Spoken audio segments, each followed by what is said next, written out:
gagawa tayo ng mixed vegetable. Ayan guys. So yan ang i-blender ko mamaya guys. So ayan, may ano tayo, may isang onion tayo.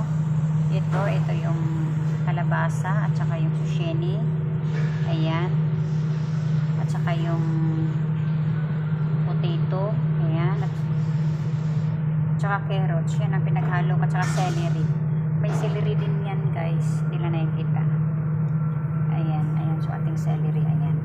So yan yung ipapaghalo natin. I-boil muna natin siya. Pagka matapos na ma-boil guys, saka natin siya i-blender. So ayan. Nagpakulo muna ako ng water. Ito pala guys yung maging seasoning niya. Ito yung lalagyan ko ng 3 cloves garlic natin. Mag-add na rin ako ng coriander. Mag-add din ako ng cardamom. So yan guys. So mag-add din tayo ng black pepper whole. Ayan. So ayan guys, ang ilalagay natin sa ating sa ating water. Ayan. So ayan guys, mag-add tayo kaagad ng garlic para magkaroon ng lasang ating vegetable i-boil natin kasama. Ayan, ilagay na rin natin ating bofe garni or seasoning.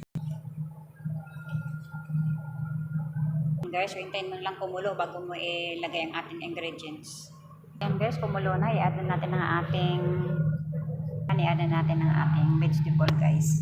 Ayan na guys, i-build ko siya hanggang maluto. Nag-add ako ng isang tomato. Ayan, tomato fresh. Ayan, hintayin natin na maluto siya guys bago natin i-blender. So ayan na guys, luto ng ating boiled vegetable na gawin nating soup ngayon. So i-blender ko yan siya guys. Mainit pa kasi guys. Ayan na guys, i-blender ko na yan guys.